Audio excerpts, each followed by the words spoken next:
इस दोपहर में आपके साथ इकट्ठे होना मैं अपने लिए एक बहुत बड़े अवसर की बात समझता हूँ।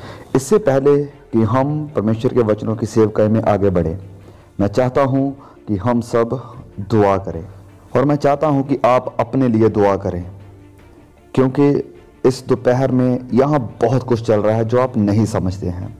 और मैं बताना चाहता हूँ कि मैं किस बैकग्राउंड से आ रहा हूँ।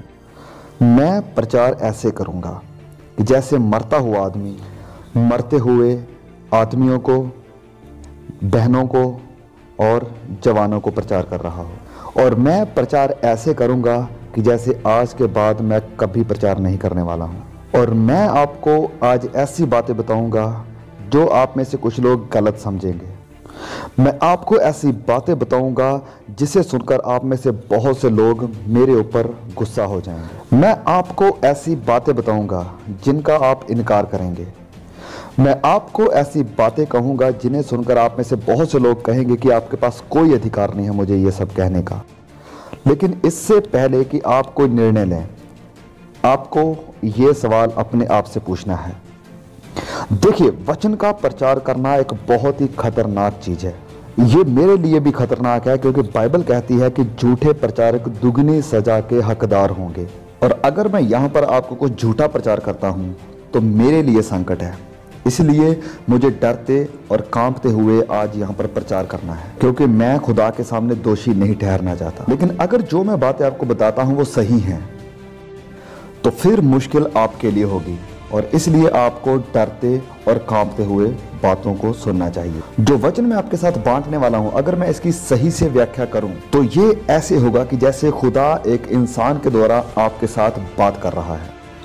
तो आपको प्रॉब्लम मेरे साथ नहीं होनी चाहिए, वरन खुदा और उसके वचनों के साथ होनी चाहिए। तो जिस सवाल का निर्णय अभी हो जाना चाहिए वो ये है कि ये बंदा जो हमारे सामने प्रचार कर रहा है, क्या ये झूठा प्रचारक है जहां परमेश्वर का एक सच्चा दास जो हमें सच्चाई बता रहा है। और अगर वह हमें सच्चाई बता रहा है तो फिर कोई और चीज मायने नहीं रखती सिवाय इसके कि हम इस सच्चाई को अपने जीवनों में स्वीकार करें। आइए अपने सिरों को झुकाएंगे और दुआ करेंगे।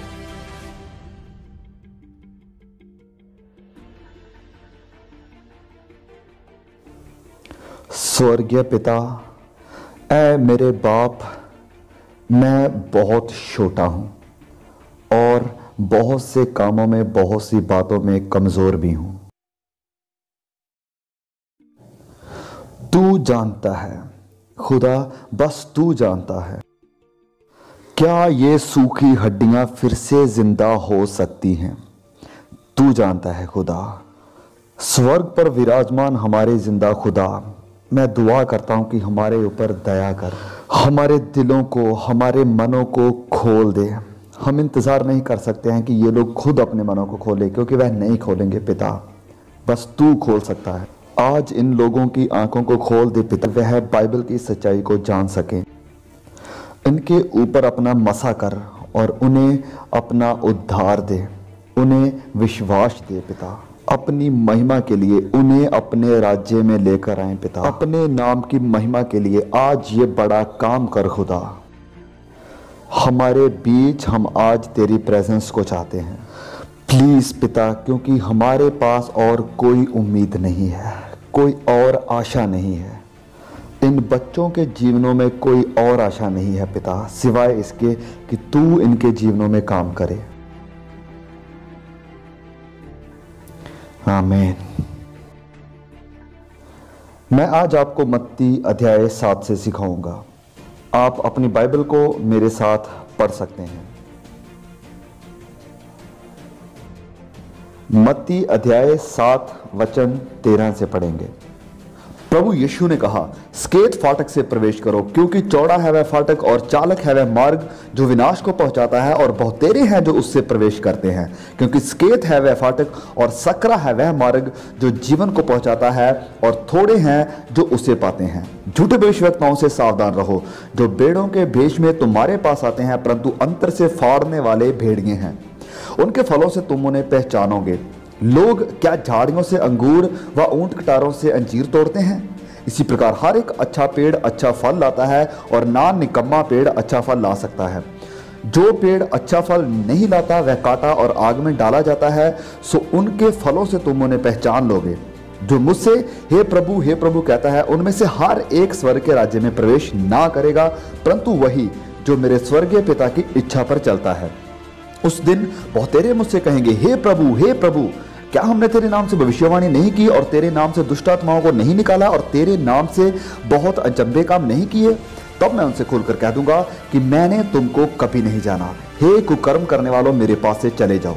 इसलिए जो कोई मेरी ये बातें सुनकर उन्हें मानता है, वह उस बुद्धिमान मनुष्य की नहीं ठहरेगा जिसने अपना घर चट्टान पर बनाया और मेंह बरसा और बाढ़ें आईं और आंधियां चली और उस घर पर टकरें लगी, परंतु वह नहीं गिरा क्योंकि उसकी नींव चट्टान पर डाली गई थी। परंतु जो कोई मेरी ये बातें सुनता है और उन पर नहीं चलता, वह उस निर्बुद्धि मनुष्य की नहीं ठहरेगा जिसने अपना घर भालू पर बनाया और मेंह बरसा और बाढ़ें आईं और आंधियां चली और उस घर पर टकरें लगी और वह गिरकर सत्यानाश हो गया। आज जो मैं यहां पर खड़ा हूं, मुझे आपके सेल्फ एस्टीम यानी स्वाभिमान की कोई चिंता नहीं है। मुझे ये चिंता नहीं है कि आप अपने बारे में क्या सोचते हैं या आपका जीवन क्या वैसे ही चल रहा है जैसे आप चाहते हैं या आपके चेकबुक में कोई पैसा है या नहीं है। सिर्फ एक बात है जिसके बारे में चिंता करके मैं सो नहीं पाया हूँ। सिर्फ एक बात है जिसकी चिंता मुझे सुबह से थी, और वो बात ये है कि इस बिल्डिंग के नीचे बैठे बहुत से लोग 100 साल के अंदर अंदर नरक में होंगे, और बहुत से लोग जो यीशु को प्रभु प्रभु कहते हैं अपना अनंत का जीवन नरक की आग में बिताएंगे। कुछ लोग शायद कहेंगे कि पास्टर आप ऐसी बातें कैसे कर सकते हैं? तो मैं ऐसी बातें कर सकता हूं क्योंकि मैं सेवकाई अमेरिका में नहीं करता हूं, क्योंकि मैं अपना वक्त साउथ अमेरिका, अफ्रीका और ईस्टर्न यूरोप में प्रचार करते हुए बिताता हूँ। आज जब आप क्रिश्चियनिटी के ऊपर नज़र मारते हैं तो ये संसारिक कल्चर पर आधारित हो चुकी है, ना कि परमेश्वर के वचनों पर। बहुत से लोग आज गुमराह हैं, बहुत से जवान आज गुमराह हैं, बहुत से समझदार लोग आज गुमराह हैं, क्योंकि वो ये विश्वास करते हैं कि एक बार उन्होंने पास्टर के पीछे पीछे दुआ कर ली है और अब वह स्वर्ग में जाएंगे। तो जब वह उन मसीहों को अपने आसपास देखते हैं, मसीह होने का दावा करते हैं पर रहते बिल्कुल उन्हीं संसारिक लोगों के जैसे हैं जो मसीही को नहीं जानते हैं, तो वह अपनी तुलना उन मसीहों के साथ करना शुरू कर देते हैं और उन्हें कोई फिक्र नहीं होती, क्योंकि वह सोचते हैं कि मैं भी तो इन्हीं मसीही लोगों के जैसा हूँ। मैं टीवी पर वो चीज़ें देखता हूँ जो मुझे नहीं देखनी चाहिए, उन चीज़ों पर हंसता हूँ जिनसे खुदा नफरत करते हैं, सेंशुअल कपड़े पहनता हूँ, संसारिक लोगों के जैसे बोलता हूँ, संसारिक लोगों के जैसे चलता हूँ, संसारिक म्यूजिक मुझे पसंद है, संसार की हर चीज़ को मोहब्बत करता हूँ, लेकिन प्रेज गॉड कि मैं मसीही हूँ। मैं मसीही कैसे हूँ? क्योंकि बाकी मसीही लोग भी मेरी ही तरह हैं। मैं मसीह कैसे हूँ? क्योंकि मैंने एक बार दुआ की थी और प्रभु यीशु को अपने दिल में बुलाया था। लेकिन आप ये बात जान लें कि आज प्रोटेस्टेंट और एवेंजलिकल क्रिश्चियनिटी की सबसे बड़ी झूठी शिक्षा ये है कि अगर आप यीशु को अपने दिल में बुलाएंगे तो वो जरूर आ जाएगा। ये इनविटेशन आपको बाइबल में कहीं नहीं मिलेगा और ना ही बैप्टिस्ट इतिहास में कहीं मिलेगा। इसकी शुरुआत 50 साल पहले हुई थी। आपको ये बात जानना बहुत जरूरी है कि हमारा उद्धार परमेश्वर के अनुग्रह से और प्रभु यीशु पर विश्वास करने के द्वारा होता है, और जब आप विश्वास करते हैं तो उसके बाद आप पश्चाताप करते हैं। पाप से मुड़ना और उन चीजों से नफरत करना जिनसे खुदा नफरत करता है और उन चीजों से प्यार करना जिनसे खुदा प्यार करता है। पवित्रताई में बढ़ना, परमेश्वर की इच्छा पर चलना, किसी पॉपुलर स्टार के जैसे बनना नहीं, ना ही संसारिक लोगों के जैसे बनना, ना ही किसी मसीह के जैसे बनना, वरन प्रभु यीशु मसीह के जैसे बनना।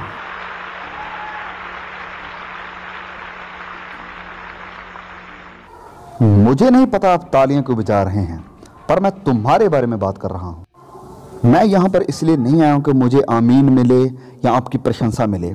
मैं आपके बारे में बात कर रहा हूं। कई बार लोग मेरे पास आते हैं और कहते हैं कि मैं आपके साथ यूक्रेन में और रोमानिया में जाना चाहता हूं, जहां पर आपने चर्च स्थापित की हैं, वहां पर मैं भी जंगलों में, पेरू में आपके साथ रहना चाहता हूं। लेकिन मैं कहता हूं कि आप ऐसा नहीं कर सकते। वो कहते हैं हाँ, मैं कहता हूं नहीं। क्यों? क्योंकि आपको वहां से निकाल दिया जाएगा। देखिए, मैं सख्त होने के कारण नहीं हो रहा हूं, लेकिन आपको पता है कितनी हिम्मत चाहिए 5000 लोगों के सामने खड़े होना और उनको यह कहना कि आज की मसीहत तकरीबन पूरी तरह गलत है। आपको पता है मुझे इसकी क्या कीमत चुकानी पड़ेगी। मुझे ऐसी जगहों पर फिर से कभी नहीं बुलाया जाएगा। मैं आपको कुछ बताना चाहता हूं और हम अभी वचनों में जाएंगे और मैं चाहता हूं कि आप इसे वैसे ही देखें जैसे ये असल में है। अपनी तुलना उन लोगों के साथ मत करें जो अपने आप को मसीही कहते हैं, वरन अपनी तुलना परमेश्वर के इन वचनों के साथ करें। जब कोई जवान किसी पास्टर के पास आता है और पूछता है कि मुझे नहीं पता कि मेरा उद्धार हुआ है या नहीं हुआ है, तो वो पास्टर बड़ी आसानी से कह देता है कि क्या तुमने कभी दुआ करके प्रभु यीशु को अपने हृदय में बुलाया है? हाँ बिल्कुल। क्या तुम गंभीर थे? मुझे नहीं पता, शायद हो सकता है। तो फिर शैतान आपके मन में संदेह डाल रहा है, क्या तुमने अपनी बाइबल के पीछे तारीख लिखी थी जैसे कि आपको प्रचारक ने बताया था, ताकि जब कभी भी आपके मन में संदेह आए आप उसे देख सकें। कैसे कैसे अंधविश्वास आ चुके हैं हमारी संस्थाओं में। आपको पता है बाइबल एक मसीह को क्या कहती है कि अपने आप को परखो। वचन के आधार पर अपने आप को परखो कि क्या तुम विश्वास में हो या नहीं। अपने आप को परखो कि क्या तुम मसीह में हो। अगर मैं इस मीटिंग को यहीं पर खत्म करके आपको भेजूं कि हर एक के घर में जाओ और नॉक करो, तो आपको पता है आपको यहां पर क्या मिलेगा। इस शहर के 99% लोग आपको वो मिलेंगे जो कहेंगे कि हम विश्वासी हैं, हम क्रिश्चियन हैं। अपने शहर में जाकर ऐसा करो, क्योंकि जब मैं मसीह में आया था तो मैंने भी ऐसे किया था। और आपको पता है मैंने क्या पाया कि मेरे शहर के सभी लोग मसीही थे, क्रिश्चियन थे, और 85% लोग उनमें से चर्च नहीं जाते थे, और जो जाते थे उन्हें पवित्रता की कोई परवाह नहीं थी, उन्हें सेवकाई की कोई परवाह नहीं थी, उन्हें संसार से अलग होने की कोई परवाह नहीं थी, और उन्हें सुसमाचार फैलाने की भी कोई परवाह नहीं। लेकिन ब्लेस गॉड कि वो बचाए गए हैं। कैसे बचाए गए हैं? क्योंकि किसी प्रचारक ने, जिसको कि प्रचार कम और अपनी बाइबल को ज्यादा पढ़ना चाहिए था, उसने उन्हें बता दिया कि वह बचाए गए हैं। और उसने ऐसा किया ताकि वो घमंड कर सके कि कितने लोग उसके रिवाइवल मीटिंग में आगे आए थे। मैं आपसे प्यार करता हूं और यहां पर लोग हैं जो आपसे प्यार करते हैं। और अब मैं वचनों में जाऊंगा। अब क्योंकि मैंने आपकी बुनियाद को हिला दिया है, मैं चाहता हूं कि आप मुझे बड़े ध्यान से सुने, परमेश्वर के वचन को ध्यान से सुने और अपने आप से सवाल पूछना शुरू करें। तो सबसे पहले यहां पर लिखा है, स्केत फाटक से प्रवेश करो, क्योंकि चौड़ा है वह फाटक और चालक है वह मार्ग जो विनाश को पहुंचाता है, और बहुतेरे हैं जो उससे प्रवेश करते हैं। तो एक स्केत फाटक है, और हमने हमेशा यही सिखाया है कि फाटक सिर्फ एक ही है, खुदा सिर्फ एक ही है। मनुष्यों और खुदा के बीच सिर्फ एक ही मीडिएटर है, और वो है प्रभु यीशु मसीह। हर एक रास्ता रोम की तरफ नहीं जाता। और हमने हमेशा लोगों को यही शिक्षा दी है, जो शिक्षा प्रभु यीशु मसीह ने दी थी कि राह, सच्चाई और जीवन मैं हूं, बिना मेरे द्वारा कोई भी पिता के पास नहीं जाता है। तो मैं इसके लिए परमेश्वर की महिमा करता हूं। और अगर किसी मनुष्य ने उद्धार पाना है तो वो सिर्फ प्रभु यीशु मसीह के द्वारा ही पा सकता है। बस एक ही रास्ता। और आपको यह एहसास होना चाहिए कि बाइबल कहती है कि सबने पाप किया और परमेश्वर के अनुग्रह से रह गए हैं, और आपको इसका कोई अंदाजा नहीं है कि इसका मतलब क्या है। मतलब ये कि हम पाप में पैदा हुए हैं, खुदा से बैर करने वाले, ना कि खुदा को चाहने वाले, खुदा के विद्रोही, उसकी आज्ञाओं को तोड़ने वाले। तो प्रॉब्लम बस यही नहीं है कि हमने पाप किया, वरन ये कि हमने पाप के सिवाय खुदा के लिए कुछ किया ही नहीं। और यशायाह नबी ने लिखा है कि हमारे भले काम भी परमेश्वर के सामने मैले चिथड़ों के समान हैं। और इस कारण आप जानते हैं कि हम किस चीज के हकदार हैं, और वो है परमेश्वर का क्रोध, परमेश्वर की नफरत। और अब आप कहेंगे कि एक परमेश्वर तो किसी से नफरत नहीं करते, वो तो प्यार हैं। लेकिन नहीं मेरे भाइयों, आपको इस बात को समझना जरूरी है कि प्रभु यीशु ने सिखाया, नबियों ने सिखाया, प्रेरितों ने सिखाया, प्रभु यीशु के द्वारा परमेश्वर के अनुग्रह प्रकट होने के बाद जो चीज प्रकट होना बाकी है वो है परमेश्वर की नफरत, परमेश्वर का क्रोध, आपके विद्रोह और बड़े गुनाह के कारण। जब कभी मुझे यूनिवर्सिटी में बोलने का मौका मिलता है तो लोग कहते हैं कि खुदा नफरत नहीं कर सकता, वो तो प्यार है। तो मैं आपको बताना चाहता हूं कि परमेश्वर को नफरत जरूर करना चाहिए, क्योंकि वो प्यार है। देखिए, मैं बच्चों से प्यार करता हूं और इसलिए मैं अबॉर्शन से नफरत करता हूं। अगर मैं पवित्रताई से प्यार करता हूं तो मुझे अपवित्रताई से नफरत करनी पड़ेगी। परमेश्वर एक पवित्र खुदा है, और यही एक बात है जो बहुत से लोग आज भूल चुके हैं। बहुत सी बातें जो आप करते हैं खुदा उनसे नफरत करते हैं। क्या आपको पता है? ये बेदारी के लिए दुआ करें। आप यूथ मीटिंग करवाना चाहते हैं और चाहते हैं कि खुदा उसमें काम करे, लेकिन उससे पहले आप टीवी पर ऐसे प्रोग्राम देखते हैं जिनसे परमेश्वर नफरत करते हैं, और फिर आप सोचते हैं कि क्यों लोगों पर पवित्र आत्मा नहीं उतरा है। और फिर आपको झूठी आग और झूठी एक्साइटमेंट पैदा करनी पड़ती है, क्योंकि खुदा उसमें नहीं है, क्योंकि वो पवित्र खुदा है। और अगर मैं और आप उस पवित्र खुदा से मिलाप करना चाहते हैं तो वो सिर्फ उसके बेटे प्रभु यीशु मसीह की मृत्यु के द्वारा हो सकता है। जब वह उस क्रूस पर लटका, अब ध्यान से सुने मुझे, अगर आपने उद्धार पाया है, आपका उद्धार इसलिए नहीं हुआ कि यहूदियों ने और रोमियों ने यीशु मसीह को रिजेक्ट किया। प्रभु यीशु के सर पर कांटों का ताज पहनाए जाने के कारण, उसे बाला मारे जाने के कारण और उसे सलीब पर लटकाए जाने के कारण आपका उद्धार नहीं हुआ। क्या आप जानते हैं कि आपका उद्धार कैसे हुआ? क्योंकि जब प्रभु यीशु सलीब पर लटका हुआ था तो उसने तुम्हारे गुनाहों को अपने ऊपर उठा लिया, और परमेश्वर की जलजलाहट और क्रोध जो तुम्हारे ऊपर बरसने वाली थी, उस समय वो प्रभु यीशु के ऊपर बरसी। किसी ना किसी को तो कीमत चुकानी ही पड़ेगी, किसी ना किसी को तो मरना ही पड़ेगा। यशायाह 53 के अनुसार ये स्वर्गीय पिता था जिसने अपने बेटे को कुचल दिया। वहां पर लिखा है कि परमेश्वर को यह भाया कि उसे कुचले। लोग कहते हैं कि सलीब दर्शाते हैं कि इंसान कितना कीमती है, पर यह गलत है। वरन सलीब दर्शाती है कि हम कितने भ्रष्ट हैं कि परमेश्वर के बेटे को खुद अपनी जान देनी पड़ी हमें बचाने के लिए। और सिर्फ यही एक रास्ता था हम जैसों को बचाने के लिए। यह परमेश्वर के बेटे की कुर्बानी थी जो हमारे लिए तड़ा गया ताकि हमारे गुनाहों की कीमत चुका सके, और फिर मुर्दों में से जी उठा। वह हमें बचाने के लिए सामर्थ्य है, और यह है प्रभु यीशु मसीह का सुसमाचार। अब आपकी बुलाहट क्या है कि आप संकेत फाटक से होकर गुजरें, लेकिन आप कैसे करोगे? प्रभु यीशु ने कहा कि परमेश्वर का राज्य निकट है, तो आपको क्या करना चाहिए? मरकुस में वे कहते हैं कि पश्चाताप करो और सुसमाचार पर विश्वास करो। आप कहेंगे कि ब्रदर पॉल, मेरा उद्धार दुआ करने से, प्रभु यीशु को अपने दिल में बुलाने से हो गया है, और मुझे पता है कि आपने ऐसा किया है। आपका उद्धार मैजिकल फॉर्मूला बोलने से या किसी के पीछे शब्द बोलने से नहीं हुआ है, वरन आपका उद्धार हुआ है पश्चाताप करके प्रभु यीशु पर विश्वास करने के द्वारा। और यह सिर्फ आपने अतीत में ही नहीं किया है, वरन आप अब भी कर रहे हैं, क्योंकि उस वचन की असल जो प्रॉपर ट्रांसलेशन है वो बताती है कि प्रभु यीशु ने कहा कि परमेश्वर का राज्य निकट है, और अब आप पश्चाताप करते रहो और मेरे ऊपर विश्वास बनाकर रखो। परिवर्तन एक फ्लू शॉट नहीं है कि हां मैंने किया, हां मैंने पश्चाताप किया, लेकिन सवाल यह है कि क्या आप अब भी पश्चाताप कर रहे हैं? क्या आप अब भी प्रभु यीशु पर विश्वास कर रहे हैं? क्योंकि जिसने आपके जीवन में यह भला काम शुरू किया है वह ऐसे पूरा भी करेगा। हम ये प्रचार करते हैं कि आप उस एकमात्र फाटक से होकर गुजरने के लिए बुलाए गए हैं जो कि प्रभु यीशु मसीह है, लेकिन हम एक बात को भूल चुके हैं। और मैं चाहता हूं कि आप सब बच्चे, सब माँ बाप, सभी पास्टर्स मुझे बड़े ध्यान से सुने। बाइबल की एक बहुत ही महत्वपूर्ण शिक्षा को हम भूल गए हैं, और वो ये है कि यह वचन कहता है कि सिर्फ फाटक ही संकेत नहीं है, वरन वो रास्ता भी संकेत है। हम बेसिकली क्या करते हैं कि किसी को दुआ में प्रभु यीशु मसीह की तरफ लीड कर देते हैं, और उसके बाद वह अपना सारा जीवन संसार की तरह गुजारते रहते हैं। और अगर आप मेरी इस बात का इनकार करते हैं तो मैं आंकड़े लाकर आपको गलत साबित कर सकता हूं।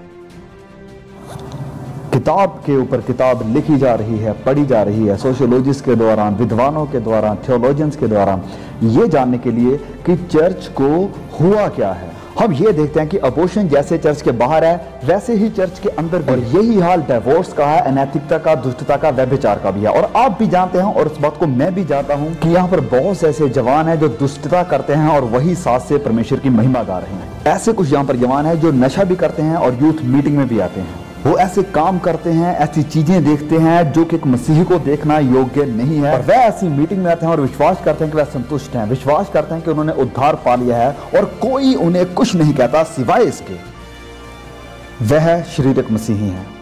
वह मसीही हैं पर शारीरिक मसीही हैं।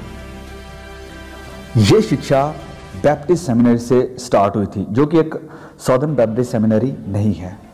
कुछ सदियों पहले इसकी शिक्षा शुरू हुई थी। ये ना तो बिब्लिकल है और ना ही ऐतिहासिक है। मेरे प्रिय दोस्तों, शारीरिक मसीही ऐसी कोई शिक्षा ही नहीं है। अब आप शायद कहेंगे कि एक मिनट ब्रदर पॉल, क्या पहला कुरिन्थियों अध्याय 3:3 में नहीं लिखा कि अब भी शारीरिक हो? क्या पॉल ने ऐसा नहीं कहा? हाँ, पॉल ने ऐसा लिखा है, लेकिन आपको पूरी किताब पढ़नी पड़ेगी ये समझने के लिए कि पॉल के कहने का मतलब क्या था। हमारी प्रॉब्लम क्या है? जवानों सुनिए मुझे, ज्यादातर हमारी मसीहत टी शर्ट्स के आगे या पीछे लिखे हुए बातों से आती है।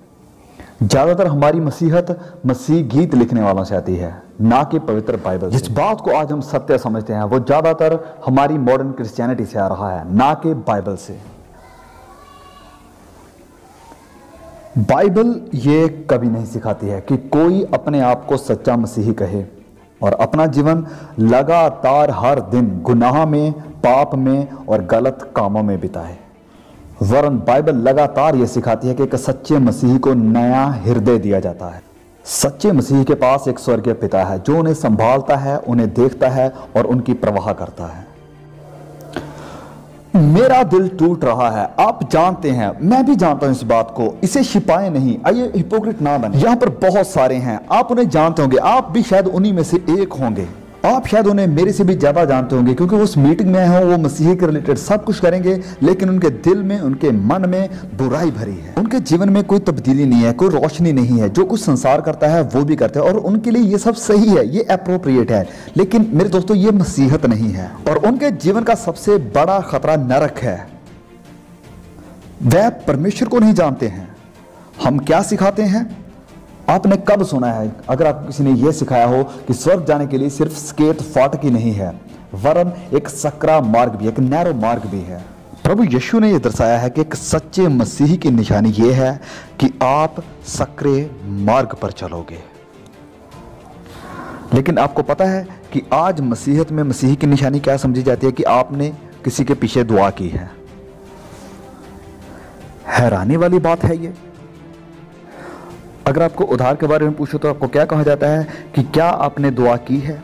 लेकिन वचन क्या सिखाता है कि अपने आप को जांचो, अपने आप को परखो कि क्या तुम मसीही हो, क्योंकि एक मसीही का जीवन अलग ही रहेगा।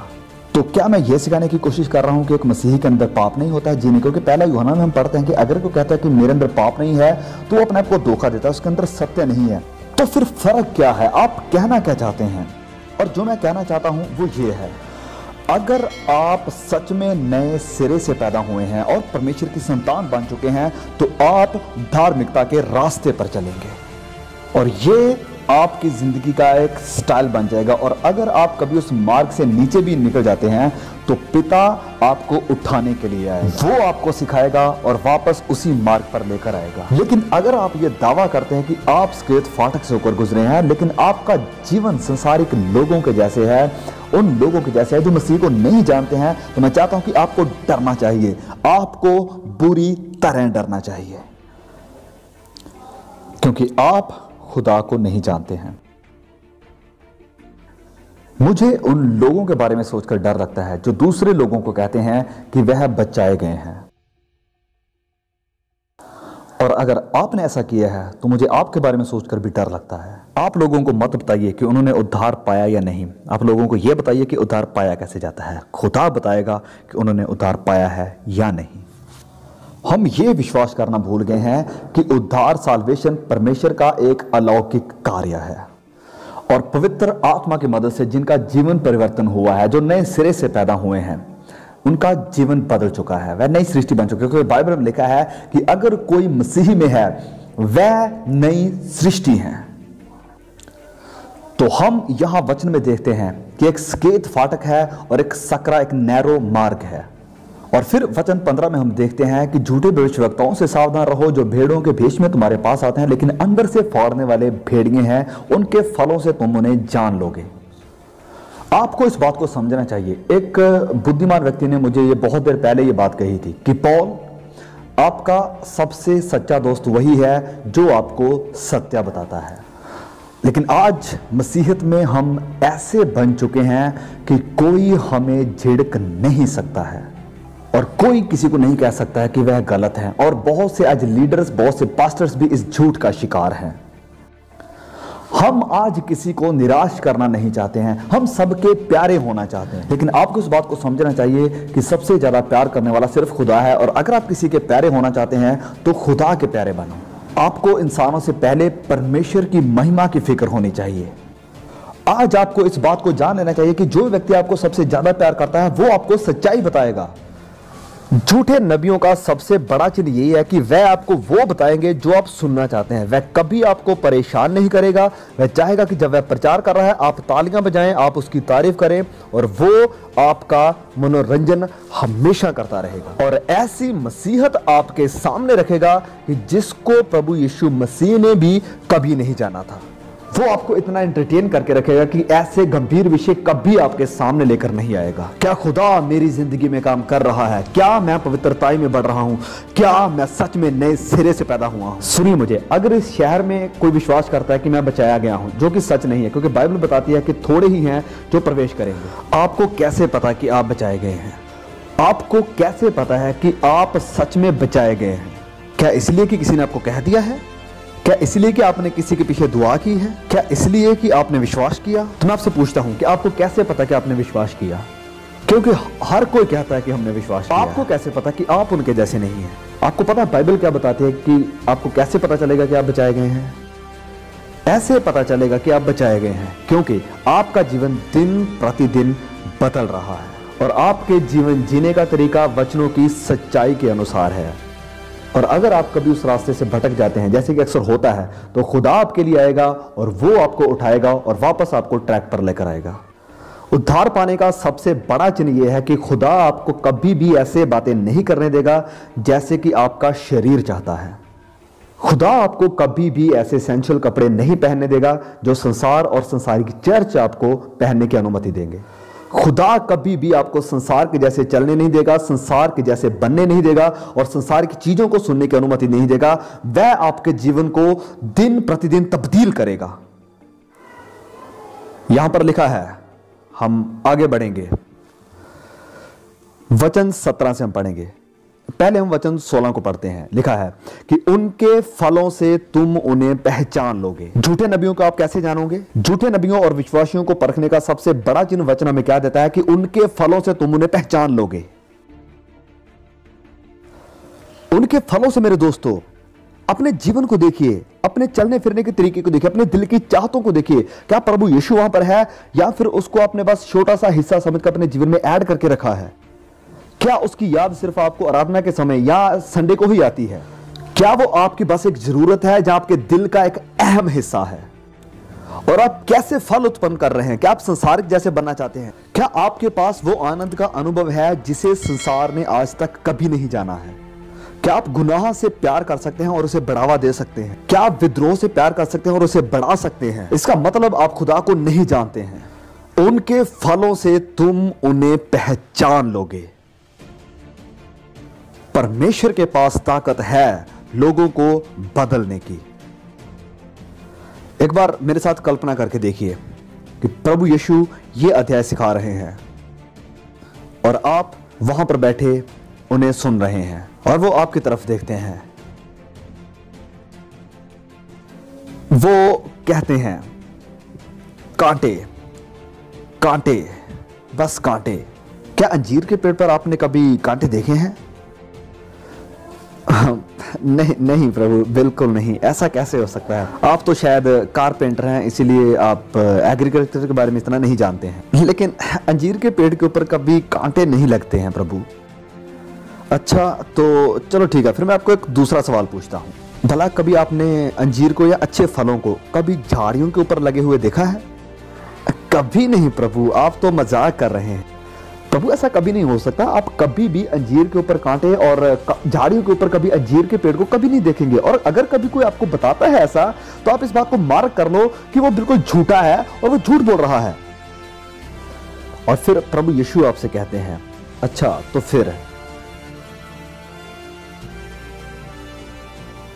जो लोग खुद को मेरे चेले कहलाते हैं और बुरे फल उत्पन्न करते हैं, तो क्या उनके लिए भी ये कहना सही नहीं होगा कि या वो झूठ बोल रहे थे और या फिर वह पागल थे?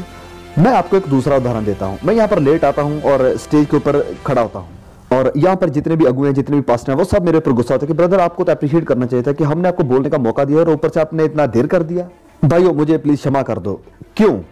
क्योंकि जब मैं इस हाईवे से चला कर आ रहा था तो मेरी गाड़ी का टायर अचानक पंक्चर हो गया, तो मुझे अचानक से टायर को बदलना पड़ा। लेकिन जब मैं टायर को बदल रहा था तो एक नट अचानक से नीचे गिर गया और मैं भूल गया कि मैं इतने बड़े हाईवे के ऊपर हूं। और जैसे मैं सड़क के बीचों बीच खड़ा था तो पीछे से एक बहुत बड़ा हैवी ट्रक आया और उसने आकर मुझे टक्कर मार दी, और इसलिए मैं यहां पर आपके पास लेट पहुंचा हूं।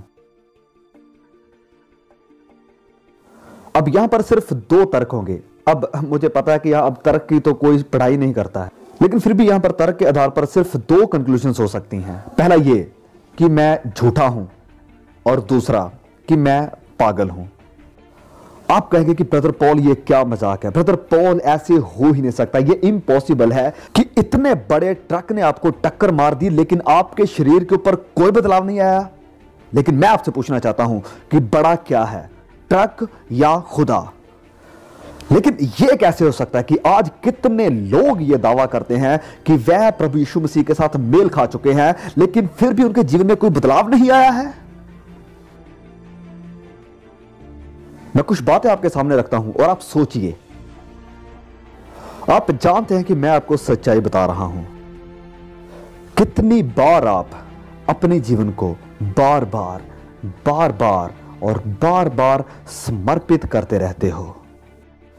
कई बार कितने जवान ऐसी सभाओं में आते हैं और बहुत एक्साइटेड हो जाते हैं बाद में, और वापस अपने चर्च में जाते हैं और ये एक्साइटमेंट सिर्फ 1 हफ्ता या 1.5 हफ्ता रहती है और लोग कहते हैं कि वाह परमेश्वर का कितना बढ़िया कार्य था। लेकिन नहीं, अगर ये पूरी जिंदगी भर नहीं रहा तो ये परमेश्वर का कार्य नहीं था, ये बस भावनाएं थी।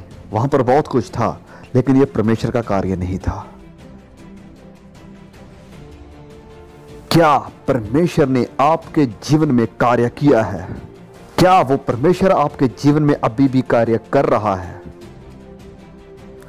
उनके फलों से तुम उन्हें पहचान लोगे। उनके फलों से तुम उन्हें पहचान लोगे। अब आगे बढ़ते हैं। वचन 19, जो पेड़ अच्छा फल नहीं लाता वह काटा और आग में डाला जाता है, उनके फलों से तुम उन्हें पहचान लोगे। देखिए यहां इब्रानी लिटरेचर के बारे में आपको बताता हूं। जब मैं और आप किसी बात पर जोर देना चाहते हैं तो पता हम क्या करते हैं, हम अपनी आवाज को उठाते हैं, और जब हम लिखते हैं तो हम इसे बोल्ड कर देते हैं या इसे कैपिटलाइज कर देते हैं। लेकिन इब्रानी लिटरेचर में यह थोड़ा अलग है। वो जब किसी बात पर जोर देना चाहते हैं तो वो इसे दोहराते हैं, और यही चीज आपको नीति वचन में देखने को मिलती है। दुष्ट नहीं ठहरेगा, दुष्ट नाश हो जाएगा। वह एक ही बात को कह रहा है लेकिन बार बार एक ही चीज के ऊपर जोर देकर बता रहा है, और यही काम प्रभु यीशु मसीह यहां पर कर रहे हैं कि उनके फलों से तुम उन्हें जानोगे, उनके फलों से तुम उन्हें पहचानोगे, उनके चाल चलन से तुम उन्हें जानोगे, उनके फलों से तुम उन्हें जानोगे, उनके फलों से तुम उन्हें पहचानोगे। और वो कहता है कि अगर कोई पेड़ अच्छा फल नहीं देता तो वो काटा जाता है और आग में डाला जाता है। वो यहां पर क्या बात कर रहे हैं? तो मेरे दोस्तों वो बात कर रहे हैं खुदा के न्याय की, जो एक दिन इस पृथ्वी पर सबके ऊपर बरसने वाला है, और यह न्याय शायद यहां पर बैठे कितने लोगों के ऊपर आने वाला है। मेरे प्यारे दोस्तों, मैं आपके दिल के अंदर नहीं देख सकता हूं। मेरा तो अपना दिल कई बार मुझे धोखा दे जाता है, लेकिन कोई एक है जिसे कोई धोखा नहीं दे सकता। उसे कोई धोखा नहीं दे सकता और ना ही उसे आज की ये मसीहत धोखा दे सकती है। वह जानता है, उनके फलों से तुम उन्हें पहचान लोगे। फिर आगे लिखा है, यहां पर लिखा है वचन 21 में लिखा है, जो मुझसे हे प्रभु कहता है उनमें से हर एक स्वर्ग के राज्य में प्रवेश नहीं करेगा, वरन वही जो मेरे पिता की इच्छा पर चलता है। आपको पता है आप जो मसीह होने का दावा करते हैं इसकी कीमत क्या है? कुछ नहीं, कुछ भी नहीं। हाँ, क्या आपने वो वचन पढ़ा जो भी पढ़ा गया था? इस वचन की अच्छे से स्टडी करें। वहां पर लिखा है कि हर एक जो मुझे हे प्रभु कहता है, हर एक जो मसीह होने का दावा करता है वह परमेश्वर के राज्य में प्रवेश नहीं करेगा। बहुत से ऐसे लोग होंगे जो हे प्रभु कहेंगे लेकिन परमेश्वर के राज्य में प्रवेश नहीं कर पाएंगे। मेरे प्यारे बच्चों, क्या आप उनमें से एक हैं? हे प्रभु। अब चलिए वापस इब्रानी लिटरेचर में जाते हैं। वहां पर लिखा है हे प्रभु। वहां सिर्फ प्रभु ही नहीं लिखा है, वहां पर लिखा है हे प्रभु। अब इसका क्या मतलब? जो व्यक्ति यहां पर यह दावा कर रहा है वो सिर्फ अचानक से उठकर सामने नहीं आएगा कि अभी न्याय होने वाला है तो मैं प्रभु को अपना खुदा मान लूं। नहीं, ये वो व्यक्ति है जो लोगों के सामने यह दावा करता था कि यीशु खुदा है, जो जब गाने चलते थे तो उसके ऊपर नाचता था और कहता था कि यीशु खुदा है, जो गाने गाता था कि यीशु खुदा है। लेकिन प्रभु यीशु से कहते हैं कि मेरे पास से चले जाओ, मैंने तुम्हें कभी नहीं जाना। आपको पता है बिली ग्राम बहुत ही नम्र और प्यार करने वाले एक शख्स हैं। उन्होंने कहा था कि मैं ये विश्वास करता हूं कि बहुत तादाद में ऐसे लोग हैं जो चर्च में भी आते हैं लेकिन फिर भी खुदा के साथ उनका कोई रिश्ता नहीं है, परमेश्वर से दूर है। वो कहते हैं कि जिन लोगों ने उसकी मीटिंग्स में आकर मसीह को स्वीकार किया है, अगर उनमें से 5% भी बचाए जाते हैं तो मुझे बहुत खुशी होगी। जब मैं नाइजीरिया में था, पिछले साल मैं नाइजीरिया में था और एक माँ को मिलने के लिए मैं गया वहाँ पर, जो हमारे चर्च का एक हिस्सा थी, और उसका बेटा मुसलमानों के द्वारा मारा गया था क्योंकि वह यीशु पर विश्वास करता था। अगर आप नाइजीरिया में हैं तो आप अच्छी तरह से जानते हैं कि अगर आप यीशु पर विश्वास लाते हैं तो आप ये निश्चय जान लें कि आपके साथ भी ऐसा हो सकता है। लेकिन हमारे यहाँ, ओ मेरे प्रियो, कीमत को जानो, पहचानो, वचनों के आधार पर अपने आप को परखो। क्या तुम खुदा को जानते हो? क्या तुम खुदा को पर्सनली जानते हो? क्योंकि यहां पर लिखा है कि हर कोई जो मुझे प्रभु प्रभु कहता है वह परमेश्वर के राज्य में प्रवेश नहीं करेगा। देखो यहां पर क्या लिखा है, जो मुझसे हे प्रभु कहता है उनमें से हर एक परमेश्वर के राज्य में प्रवेश नहीं करेगा, वरन वही जो मेरे पिता की इच्छा पर चलता है। कोई एक सच्चा मसीह बन चुका है। इसका सबसे बड़ा चिन्ह क्या है? मैं चाहता हूं कि हम ये फिर से सिखाना शुरू कर दें। हमारी थियोलॉजी को क्या हुआ, हमारे सिद्धांतों को क्या हुआ, हमारी शिक्षा को क्या हो गया है। अब कोई भी सिद्धांतों को सीखना नहीं चाहता है। अब लोग सिर्फ मसीह गीत सुनना चाहते हैं और टी शर्ट्स के ऊपर कुछ आयतों को पढ़ना चाहते हैं। सच्चाई को क्या हुआ? और सच्चाई यह है कि अगर आप सच में नए सिरे से पैदा हुए हैं तो इसका सबसे बड़ा चिन्ह यह है कि आपके जीवन का यह स्टाइल बन जाएगा कि आप पिता की इच्छा पर चलना शुरू कर देते हैं। आप शायद कहेंगे कि ब्रदर आप कार्यों की बात कर रहे हैं। नहीं, मैं यहां पर विश्वास के प्रमाण की बात कर रहा हूं। आपका मसीह पर दावा करना ही यह प्रमाण नहीं है कि आप सच में एक विश्वासी हैं, क्योंकि इस देश में हर कोई मसीह पर विश्वास का दावा करता है। आपको कैसे पता कि आपका विश्वास झूठा नहीं है? लाइफस्टाइल, एक ऐसा लाइफस्टाइल जो परमेश्वर की इच्छा पर चलना चाहता है, जो परमेश्वर की इच्छा पर चलना चाहता है। और जब आप परमेश्वर की इच्छा पर नहीं चल पाते हैं तो पवित्र आत्मा आकर आपको कन्विक्ट करता है, या तो परमेश्वर के वचनों के द्वारा और या फिर किसी भाई या बहन के द्वारा, और परमेश्वर आपको फिर से उठाकर वापस अपने मार्ग पर लाता है। और अगर आप एक सच्चे मसीह हैं तो आपके साथ ऐसा होगा। मैं आपको एक उदाहरण देता हूं। मान लो मैं आपका पास्टर हूं और आप मान लीजिए कुछ 14 साल के हैं, और जब मैं 1 बजे प्रचार करके वापस आ रहा होता हूं तो आपको पार्क में कोई लफंगे लड़कों के साथ देखता हूं, ऐसे कार्य करते हुए जो शायद आपको नहीं करने चाहिए। और आप हमारे चर्च के सदस्य हो और मैं कहूंगा कि मेरे गाड़ी में बैठो और मैं आपको आपके पिता के पास लेकर जाऊंगा, और मुझे गुस्सा आप पर नहीं आपके पिता पर होगा, और मैं कहूंगा कि आप एक लापरवाह पिता हैं, कि आपने अपने बच्चों को ऐसे हालातों में बाहर छोड़ा हुआ है। मैं आपको बताना चाहता हूं कि खुदा लापरवाह पिता नहीं है। अगर आप पाप में जी सकते हैं, संसार और संसारिक वस्तुओं से प्यार कर सकते हैं, अगर आप संसार के होकर संसारिक लोगों के जैसे काम कर सकते हैं, अगर आपके हीरो संसारिक लोग हैं, आप उनके जैसे बनना और उनके जैसे दिखना चाहते हैं, अगर आप वही काम करना चाहते हैं जो वह करते हैं, तो मेरे प्रिय दोस्तों मेरी आवाज को सुने। आप खुदा को नहीं जानते हैं और खुदा के साथ आपका कोई नाता नहीं है। अब आगे वचन 22 में लिखा है, उस दिन बहुतेरे मुझसे कहेंगे, हे प्रभु क्या हमने तेरे नाम से भविष्यवाणी नहीं की और तेरे नाम से दुष्ट आत्माओं को नहीं निकाला और तेरे नाम से बहुत से अचंभे काम नहीं किए? तब मैं उनसे खुलकर कह दूंगा, मैंने तुमको कभी नहीं जाना। हम कहते हैं कि इस संसार में प्रभु यीशु मसीह को जानना सबसे महत्वपूर्ण बात है, लेकिन यह सत्य नहीं है। वरन महत्वपूर्ण बात यह है कि क्या प्रभु यीशु आपको जानते हैं। मैं राष्ट्रपति भवन में यह कहते हुए नहीं जा सकता हूं कि मैं राष्ट्रपति को जानता हूं, वरन वह लोग मुझे तभी अंदर जाने देंगे अगर राष्ट्रपति खुद बाहर आए और कहे कि मैं पॉल वॉशर को जानता हूं। आप प्रभु यीशु पर विश्वास का दावा कर सकते हैं, लेकिन मेरा सवाल यह है कि क्या आप प्रभु यीशु को जानते हैं? क्या प्रभु यीशु आपको जानते हैं?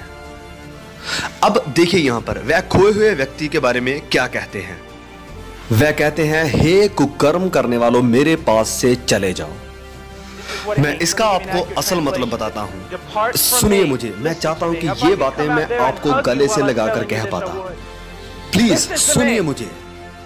वह कहता है कि मेरे पास से चले जाओ, तुम लोग जो मेरे चेले होने का दावा करते थे, आप लोग जो मुझे हे प्रभु कहते थे, लेकिन आपने जीवन ऐसे गुजारा कि जैसे मैंने आपको कोई कानून ही नहीं दिया जीने के लिए। अभी अभी मैंने बहुत से चर्च जाने वाले मसीहों का वर्णन किया है।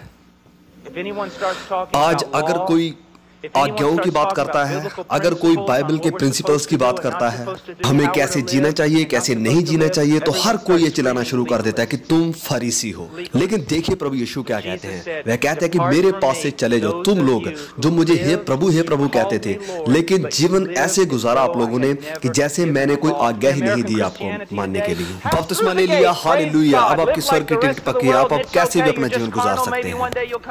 आपको पता है हमारे गलत इवेंजलिज्म करने के कारण क्या होता है? बहुत से बच्चे ऐसे यूथ प्रोग्राम में आते हैं और जब वह 15 साल के होते हैं, संसार में प्रवेश करते हैं, तो वह शैतान के जैसे जीना शुरू कर देते हैं और फिर जब वह 30 साल के हो जाते हैं तो वापस आके अपना जीवन परमेश्वर को समर्पित करते हैं। क्योंकि मेरे प्रियो लोगों को ये कहना कि आप बचाए गए हैं इस आधार पर कि आप प्रभु यीशु पर विश्वास करते हैं, उसे खुदा मानते हैं, ये काफी नहीं है। क्योंकि शैतान भी प्रभु यीशु पर विश्वास करता है, उसे खुदा मानता है। क्या आपका जीवन तब्दील हो रहा है? फिर वह आगे बढ़ता है और दो व्यक्तियों की, दो नींवों की बात करता है। आजकल इस अध्याय को देखिए, इतिहास पढ़ने से थियोलॉजी पढ़ना ज्यादा महत्वपूर्ण है। आजकल इस चट्टान और बालू वाले वचन का वर्णन ऐसे होता है कि आपको अपना जीवन चट्टान पर खड़ा करना चाहिए, क्योंकि अगर आप अपना जीवन भालू पर खड़ा करेंगे तो आप खुश नहीं रह पाएंगे, आपका जीवन सही तरीके से नहीं चलेगा। लेकिन ये सच्चाई नहीं है। इतिहास गवाह है कि ऐसे कभी भी सिखाया नहीं गया था। आपको पता है इसका असल मतलब क्या है? असल मतलब ये है, रास्ते सिर्फ दो हैं, एक सकरा रास्ता है और एक चौड़ा रास्ता है। आप किसके ऊपर चलना चाहते हैं? पेड़ दो तरह के हैं, एक अच्छा पेड़ है जो अच्छा फल देता है, वह स्वर्ग में जाएगा, और एक बुरा पेड़ है जो बुरा फल देता है और वह नरक में जाएगा, वह काटा जाएगा और आग में झोंक दिया जाएगा। एक तो वो लोग हैं जो प्रभु यीशु पर विश्वास का दावा करते हैं और स्वर्गीय पिता की इच्छा पर चलते हैं, और दूसरा वो लोग हैं जो प्रभु यीशु पर विश्वास का दावा तो करते हैं लेकिन उसकी इच्छा पर नहीं चलते हैं, और वह लोग नरक में जाएंगे। अच्छे कामों की कमी के कारण नहीं, वरन विश्वास की कमी के कारण, जो उनके कामों में कभी नजर ही नहीं आया। और फिर वह आगे बढ़ता है और दो अलग अलग मसीहों की बात नहीं कर रहा है जो अलग अलग नियमों पर अपना घर बना रहे हैं, वरन वह बात कर रहा है खोए हुए और उद्धार पाए हुए व्यक्ति की।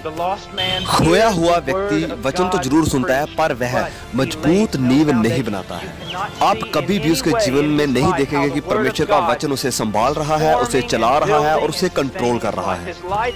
कितने लोग जो ऐसी बड़ी बड़ी सभाओं में आते हैं, बड़ी बड़ी कन्वेंशंस में आते हैं, और भले ही वह कितनी बड़ी तादाद में, बड़ी गिनती में आते हैं, लेकिन अगर हम इस अध्याय को लें और उनके जीवनों की तुलना इस अध्याय के साथ करें और उनसे पूछें और उनसे कहें, क्या आप अपनी शादी को वचनों के आधार पर चला रहे हैं? क्या आप अपने बच्चों को वचनों के आधार पर पाल रहे हैं? इन वचनों के आधार पर क्या आप अपने आप को इस संसार से अलग कर रहे हैं? और कितने लोग हैं यहाँ पर जो इन सवालों का जवाब हाँ में दे सकते हैं? नहीं, ऐसा तो कुछ भी नहीं। मैं तो बस प्रभु यीशु पर विश्वास का दावा करता हूं और वो मेरा स्वीट सा सेवियर है। और मेरे पास्टर ने, मेरे संडे स्कूल टीचर ने मुझे यही सिखाया है। बहुत से कलीसियाओं में मुझे सिर्फ एक ही बार बुलाया जाता है और ऐसी बहुत सी सभाओं में मुझे सिर्फ एक ही बार बोलने का मौका मिलता है। मैं यहाँ पर खड़े होकर बहुत से ऐसे शब्दों का इस्तेमाल कर सकता जिन्हें सुनकर आप बहुत ही खुश हो जाते, आनंद से भर जाते। मैं ऐसी बातें बोल सकता था जिन्हें सुनकर आप आनंद से अंदर ही अंदर भर जाते और बहुत ही खुश हो जाते। मैं ऐसी कहानी आपको सुना सकता था जो आपको रुला देती, आपको हंसा भी देती, आपको बहुत इमोशनल भी कर देती। मैं आपसे प्यार करता हूँ और मैं जानता हूँ क्योंकि परमेश्वर का वचन सत्य है और वो कहता है कि बहुत से लोग हैं जो ये दावा करते हैं कि वह बचाए गए हैं, लेकिन वह बचाए नहीं गए हैं। सच में नहीं। मैं जानता हूं कि आप में से कुछ ऐसे लोग हैं जो कहते हैं कि मैंने उद्धार पाया है क्योंकि मैं अपने बाकी यूथ ग्रुप के लोगों के जैसे दिखता हूं, लेकिन आपको कैसे पता कि आपका वो यूथ ग्रुप ने उद्धार पाया है? आप कहते हैं मैं अपने माँ बाप के जैसे हूं, अपने पास्टर के जैसे हूं, लेकिन इन सब का क्या मायना है? न्याय के दिन आपको इन सब के कारण नहीं बचाया जाएगा। मेरा सवाल आपके लिए प्रियो ये है, मेरे बच्चों, मेरा सवाल ये है, आप में से कुछ लोग मेरे बच्चे भी हो सकते हैं और मैं प्रार्थना करता हूं कि एक दिन मेरे बच्चे ऐसे स्थान पर, ऐसी मीटिंग में खड़े हों और कहें कि बहुत हुआ ऐसी मसीहत का, आइए गहराई में जाएं, परमेश्वर का वचन क्या कहता है। आपका व्यक्तिगत जीवन कैसा है परमेश्वर की पवित्रताई के सामने। मेरे प्रियो, उस न्याय के दिन, मेरे प्यारे बच्चों, मेरी प्यारी बच्चियों, उस न्याय के दिन क्या आपका यह दावा सच्चा ठहर पाएगा? क्या आप नए सिरे से पैदा हुए हैं?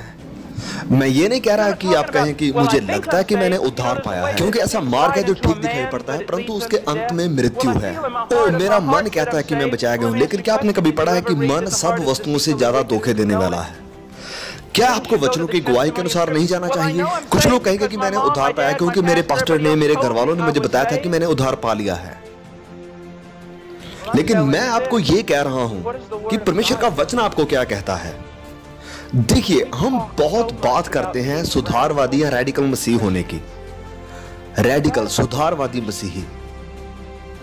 रेडिकल मसीह वो नहीं है जो कॉन्सर्ट्स में ऊंचे ऊंचे जंप्स लगाते हैं।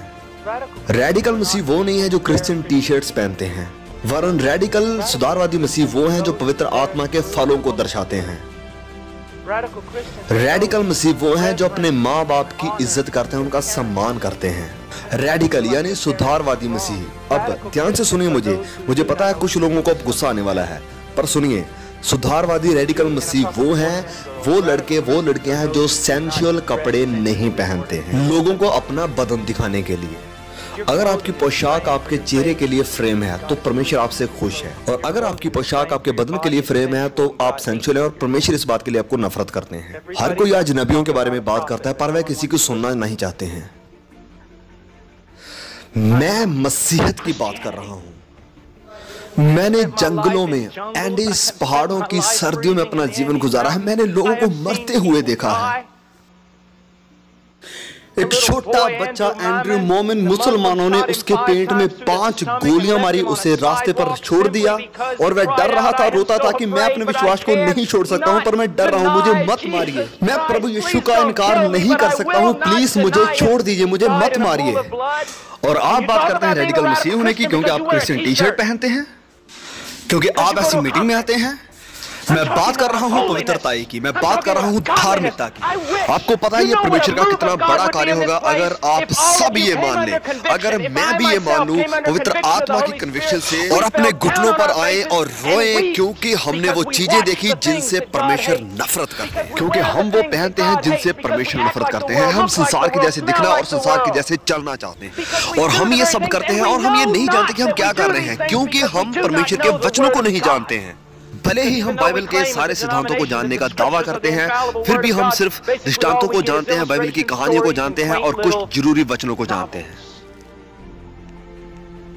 ओ, परमेश्वर का आत्मा यहां जुम्बिश करे ताकि हम पाप से मुड़े और उन चीजों को छोड़ दें जिनसे परमेश्वर नफरत करते हैं, और फिर हम परमेश्वर की तरफ भागें, उसकी महिमा करें और उसकी तारीफ करें और उसे प्यार करें। ओ, चाहता हूं कि परमेश्वर यहाँ पर सेवकों को खड़ा करे। मेरी ये इच्छा नहीं है जो इच्छा आपके माँ बाप की है। आपके माँ बाप चाहते हैं कि आपकी सुरक्षा हो, आपके पास पैसा हो और आपके पास अच्छा घर हो। वह आपके लिए गाड़ियां और इज्जत सम्मान चाहते हैं, लेकिन मेरी इच्छा आपके लिए वही है जो मेरे बच्चों के लिए, कि एक दिन वह मसीही का झंडा उठाए और उसे उस चट्टान पर जाके खड़ा करे जहां आज तक पहले कोई नहीं गया है, और वहां पर खड़ा होकर कहे कि प्रभु यीशु ही उद्धार करता है, मुक्तिदाता है। भले ही इसके लिए उसे अपनी जान से हाथ धोना पड़े।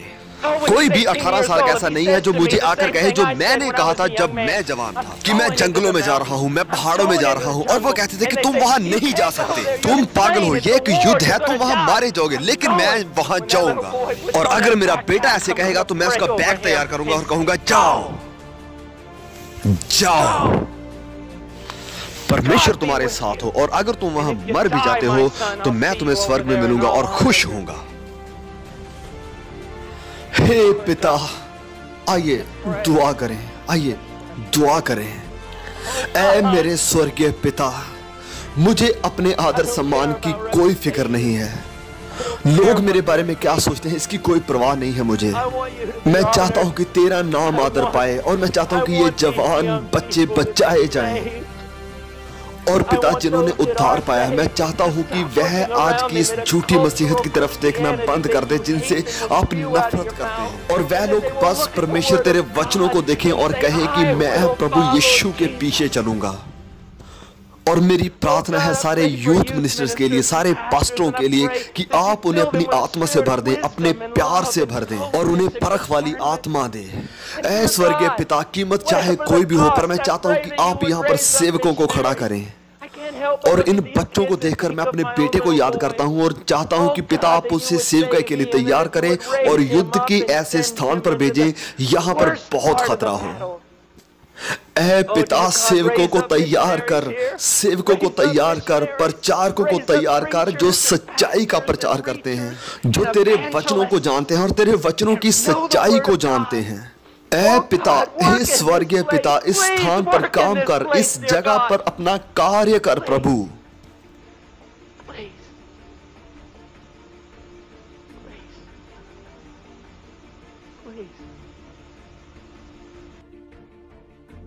आप जहां कहीं भी अपने सर को झुकाए हुए हैं,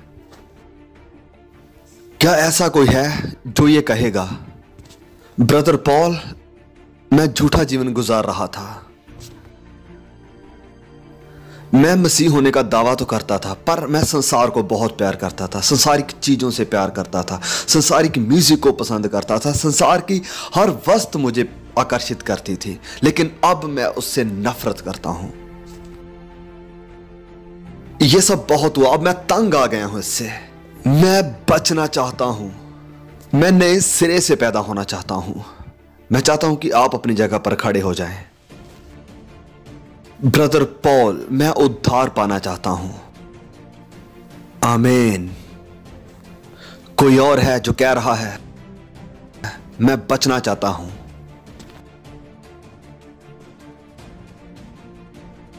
आमीन, आमीन, हालेलुया। अब हम सबको बुलाने वाले हैं और जितने लोग खड़े हुए हैं, मैं नीचे आऊंगा और मैं चाहता हूं कि आप सब लोग मुझे मिलें। मैं आपके साथ बात करना चाहता हूं। अब आप नीचे बैठ सकते हैं, शुक्रिया। अब मैं उनसे बात करना चाहता हूं जो अपने आप को मसीही कहते हैं।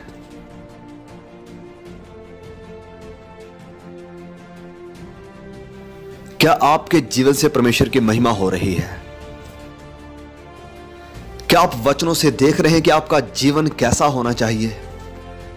मैं अपने दिल से दुआ कर रहा हूं और सिर्फ एक ही चीज है जो आज चर्च को बचा सकती है, और वो है बदलाव, हमारी शिक्षा में, हमारी बाइबल स्टडी में और हमारी कलीसियाओं में, और दूसरा है स्ताव। सिर्फ यही है जो आज कलीसिया को बचा सकता है। मेरी दुआ है कि आप वचनों की तरफ मुड़े। मेरी ये दुआ है। हे जवानों, सुनिए मुझे। आप कहेंगे कि मैं अपने माता पिता के साथ कैसे रहूं, तो आप परमेश्वर के वचनों में जाएंगे और पढ़िए और उसका पालन करिए। आप पूछेंगे कि मैं कपड़े कैसे पहनूं, तो आप परमेश्वर के वचनों में जाइए और पढ़िए और उसका पालन कीजिए। अपने हर कार्य, बात और ख्याल को प्रभु यीशु के अधीन लाएं। अब मैं नहीं कहूंगा कि आप खड़े हों और आगे आएं, क्योंकि मैं तंग आ चुका हूं। लोग बार बार आगे आते हैं और फैसला लेते हैं और यह सिर्फ थोड़े समय के लिए रुकता है। मैं यहां पर इसलिए नहीं हूं कि मैं अपने मैगजीन में लिख सकूं कि कितने लोग मेरे क्रूसेड में आगे आए थे। मैं चाहता हूं कि आप अपने घर जाओ और अपने पूरे दिल से प्रभु यीशु के लिए अपना जीवन गुजारो। अगर आपको काउंसिल चाहिए, अगर आप कहते हैं कि ब्रदर पॉल, मैं प्रभु यीशु के जैसे जीना चाहता हूं, उसके लिए जीना चाहता हूं, लेकिन मुझे नहीं पता कैसे, मुझे नहीं पता कि कैसे जीऊं, तो फिर मैं आपको आगे बुलाऊंगा। और फैसला करने के लिए नहीं कि आप फैसला करें। अगर आप फैसला करना चाहते हैं तो आप जहां पर बैठे हो वहीं आप फैसला कर सकते हैं। अगर आप किसी को बताना चाहते हैं तो अपने पास्टर को बताइए, अपने यूथ मिनिस्टर को बताइए जाके। और अगर आपका फैसला सच्चा है तो यह हमेशा के लिए रहेगा। और फिर हम जानेंगे कि यह परमेश्वर की तरफ से था। हर कोई जो यहां मौजूद है, सुनिए मुझे, अगर आपने फैसला लिया प्रभु यीशु के पीछे चलने का, प्रभु यीशु से उद्धार पाने का, तो ये अगर सच्चा है तो यह हमेशा के लिए रहेगा। और अगर यह सच्चा नहीं था तो ये 1 हफ्ते के बाद, 2 हफ्ते के बाद आपका जीवन फिर वैसे ही हो जाएगा जैसे आप पहले थे। और इस मीटिंग से आपको कुछ भी हासिल नहीं हुआ। अगर आपने सच में इस जगह से परमेश्वर से कुछ हासिल किया है तो यह हमेशा के लिए रहेगा। और अगर आप इससे भागना भी चाहेंगे तो आप नहीं भाग पाओगे। मैं आपसे प्यार करता हूं, मैं आपसे बहुत प्यार करता हूं। मैं चाहता हूं कि आइए हम सब अपनी जगह पर खड़े हो।